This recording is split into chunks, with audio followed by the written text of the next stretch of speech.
औज़ुबिल्लाहिमिनश्शैतानिर्रजीम बिस्मिल्लाहिर्रहमानिर्रहीम। Welcome to my channel why doctor talks. मैं हूं डॉक्टर रिजवान जमाल और आज हम एक नए टॉपिक के साथ आपकी खिदमत में हाज़िर हैं। आज का जो टॉपिक है वो बहुत ही ज़्यादा इंटरेस्टिंग है, क्योंकि कुछ लोगों ने फरमाइश की थी कि आप भेड़ बकरियों के बारे में भी वीडियो बनाएं, उनकी अहमियत के बारे में, उनकी डिफरेंट जो फार्मिंग है उसके बारे में भी वीडियोस बनाएं। तो उनके कहने पे मैंने जो अब हमारा जो सेक्शन है शीप एंड गोट का, उसके बारे में हम तफसील के साथ पढ़ेंगे, उसकी फार्मिंग के बारे में, उसके फ़ायदे के बारे में, उससे क्या क्या हम फ़ायदे हासिल कर सकते हैं, गोट फार्मिंग क्यों की जा रही है, इसकी हिस्ट्री क्या है। तो आज का जो टॉपिक ऑफ डिस्कशन है वो है फार्मिंग की अहमियत के बारे में, कि शीप गोट की जो फार्मिंग है उसकी क्या अहमियत है, उसके बारे में हम डिस्कस करेंगे। उससे पहले अगर आप मेरे चैनल पे नए हैं तो मेरे चैनल को लाइक करें, सब्सक्राइब करें और साथ लगे बेल आइकन को लाजमी प्रेस करें, ताकि मेरी हर नई आने वाली वीडियो आप तक नोटिफिकेशन के ज़रिए पहुँच जाए। तो अब आते हैं अपने टॉपिक की तरफ, जो कि है फार्मिंग की अहमियत। अब ये एक हकीकत है कि भेड़ बकरियां जो पालना है वो कदीम से ही इंसान का एक रवायती पेशा रहा है। बहुत अरसा पहले से ही हम कह सकते हैं कि जो पुराने लोग थे वो भेड़ बकरियां बड़े शौक़ से पालते थे। अच्छा, अब ये जितना मर्ज़ी पुराना ज़माना अगर चला जाए, चाहे पत्थर का ज़माना हो या धात का हो, बिजली का दौर हो या एटम का, इंसान की जितनी भी ज़रूरियात हैं उनका बहुत ज़्यादा इन्हिसार जो है वो जानवरों पे ही होता है। इंसान जानवरों को सिर्फ खुराक के लिए इस्तेमाल नहीं करता, ना ही अपना तन ढांपने के लिए इस्तेमाल करता है, बल्कि इसके बहुत सारे दूसरे फ़ायदे भी हैं। तफरीह के हिसाब से भी इसके बहुत ज़्यादा फ़वाइद हैं। जैसा कि अरशाद बारी ताला है, उसने जानवर पैदा किए जिनमें तुम्हारे लिए पोशाक भी है और ख़ुराक भी, और तरह तरह के दूसरे फ़वाइद भी हैं। इनमें तुम्हारे लिए जमाल है, जबकि तुम सुबह इनको चरने के लिए भेजते हो और शाम इन्हें वापस लाते हो। अब इस अरशाद बारी ताला से आप ख़ुद अंदाज़ा लगा सकते हैं कि जो गोट फार्मिंग है या जो जानवरों की फार्मिंग है उसकी इस्लामिक पॉइंट ऑफ व्यू से कितनी अहमियत है। इसका मतलब ये है कि भेड़ बकरियां पालना एक मुक़द्दस और बाबरकत पेशा है, क्योंकि बहुत से पैगंबरों ने भी इस पेशे को इख्तियार किया है। भेड़ बकरियां एक जुगाली करने वाला मैमल है, ठीक है। जुगाली करने वाला यानी कि चारा जो है वो खाता है, जुगाली करता है, मुंह में उसको चुबाता रहता है। मैमल से मुराद वो जानवर होते हैं जो कि अपने बच्चों को ख़ुद दूध पिलाते हैं, उनको हम मैमल्स कहते हैं, ठीक है। अब तारीख़ के मुताला अगर किया जाए तो उससे पता ये चलेगा कि सदियों कबल में जानवर जंगली थे। इनके जिस्म पे बाल इस बात की दलील हैं कि ये सर्द इलाकों के जानवर थे, और बकरियों के जिस्म से ख़ास किस्म की बू आती है। लेकिन जो भेड़ हैं उनके पाँव के नीचे कुछ गदूद होती हैं, जिसकी वजह से इनके पाँव के निशानात से बू आती है। इस बू की वजह से, अब इस बू का फ़ायदा क्या है? इस बू का ये फ़ायदा है कि दूसरे जो गले के जानवर होंगे वो एक दूसरे की बू से एक दूसरे को पहचान लेंगे, ढूंढ लेंगे और एक ग्रुप की शक्ल में वो रहेंगे। गले से हमारा होता है कि जब बहुत सारे जानवर ग्रुप की शक्ल में होते हैं उसको हम गला कहते हैं। जैसे कि आम तौर पे लोग जो हैं वो चराने के लिए जानवरों को इकट्ठे करके लेके जाते हैं, उसको हम गला कहते हैं। अब अगर हम बात करें भेड़ और बकरी की, तो भेड़ बकरी की तरह फुर्तीला जानवर नहीं है और पहाड़ी बकरी की तरह ऊंची जगह पर नहीं चढ़ सकता। भेड़ अमूमन 1 या 2 बच्चे देती है, जबकि बकरी 2 से ज़्यादा बच्चे भी पैदा करती है। खेतों से जड़ी बूटियां तलब करने के अलावा ये जानवर आला दर्जे के हवानाती खाद पैदा करके ज़मीन की ज़रख़ेज़ी को मज़ीद तक़वियत बख्शने में मुआवन साबित होता है। शायद इसी वजह से भेड़ को सुनहरी खुरों वाला जानवर कहा जाता है। ये बात बहुत ही अहम है कि भेड़ को सुनहरी खुरों वाला जानवर कहा जाता है। उसके बाद नेक्स्ट है कि इकनॉमिक सर्वे के मुताबिक, पाकिस्तान का जो इकनॉमिक सर्वे है उसके मुताबिक इस वक्त मुल्क में 29.8 मिलियन भेड़ें पाई जाती हैं। जबकि 2013 में ये तादाद जो थी ये 29.1 मिलियन थी। यानी कि अब जो है कुछ सालों के अंदर ये तादाद काफ़ी ज़्यादा बढ़ गई है। ठीक है, अब हमें इस बात की ज़रूरत है कि हम जो जानवरों की जो भेड़ बकरियों की फार्मिंग है इसको साइंसी बुनियादों पर कह लें लेके चलें, ताकि मुल्क की जो माशियत है वो मज़बूत हो सके और गुर्रत में खातर ख्वाह कमी आए। अच्छा, अब फ़ायदे के लिहाज से पाकिस्तान की बकरियों को दो अक़साम में तकसीम किया जाता है।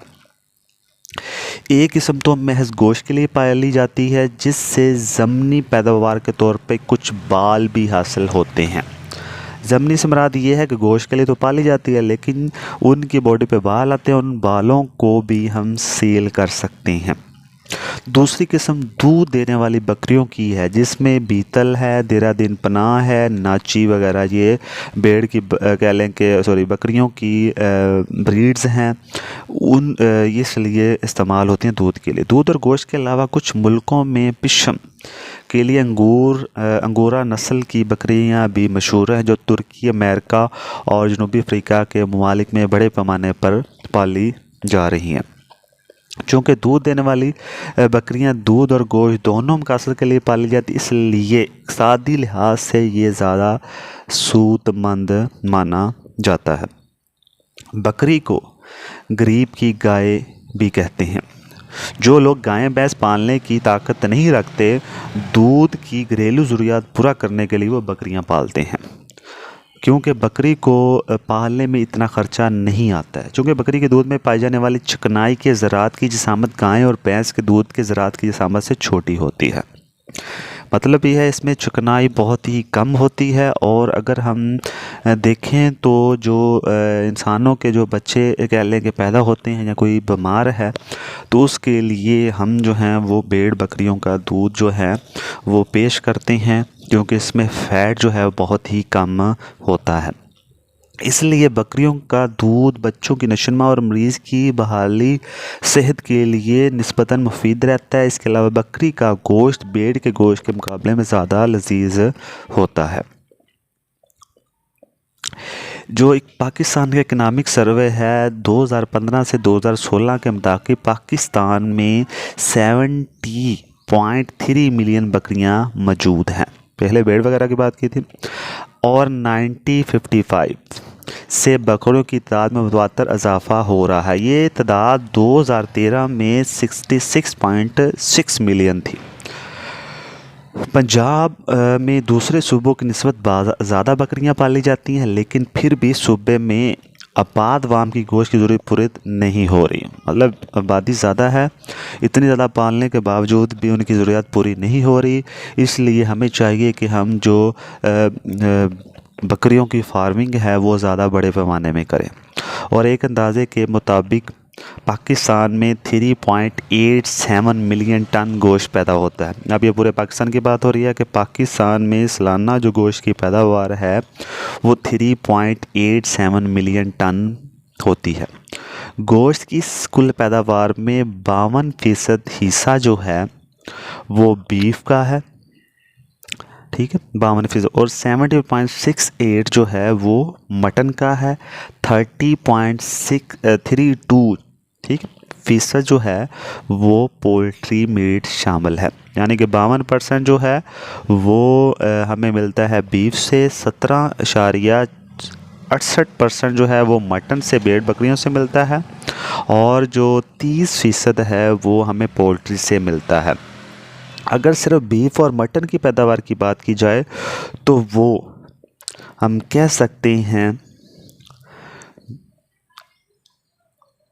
20,703 मिलियन टन है, और भेड़ बकरी का हिस्सा 25.38% है।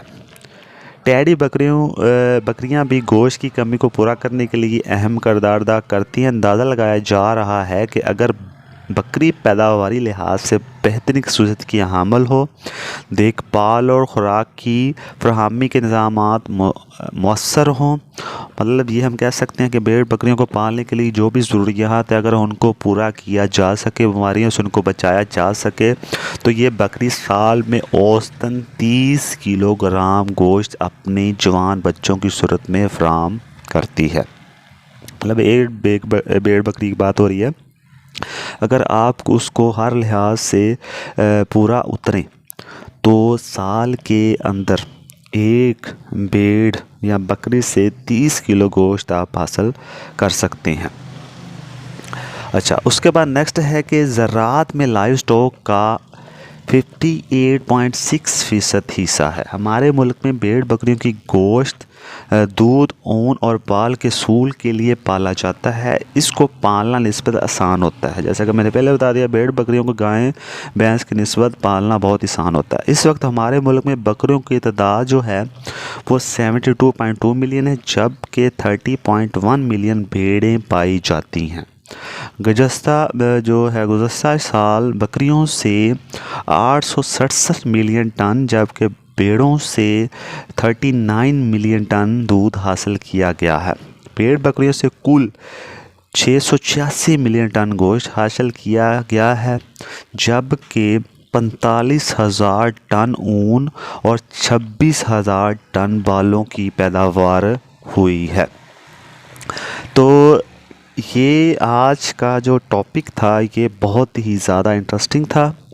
इसमें आपको भेड़ बकरियों की फार्मिंग की अहमियत बताई गई है, इसमें आपको उनकी तादाद बताई गई है, कितनी गोश्त की पैदावार होती है और कितनी ज़रूरत है कि हमें मज़ीद गोश्त की पैदावार को बढ़ाने के लिए किस किस लेवल पे गोट फार्मिंग, शीप की फार्मिंग करनी चाहिए और लाइव स्टॉक में इसका कितना हिस्सा है और साल के एंड पे हमने भेड़ बकरियों से कितना गोश्त हासिल किया है, कितनी ऊन हासिल की है और कितने जो हैं वो बाल हासिल किए हैं।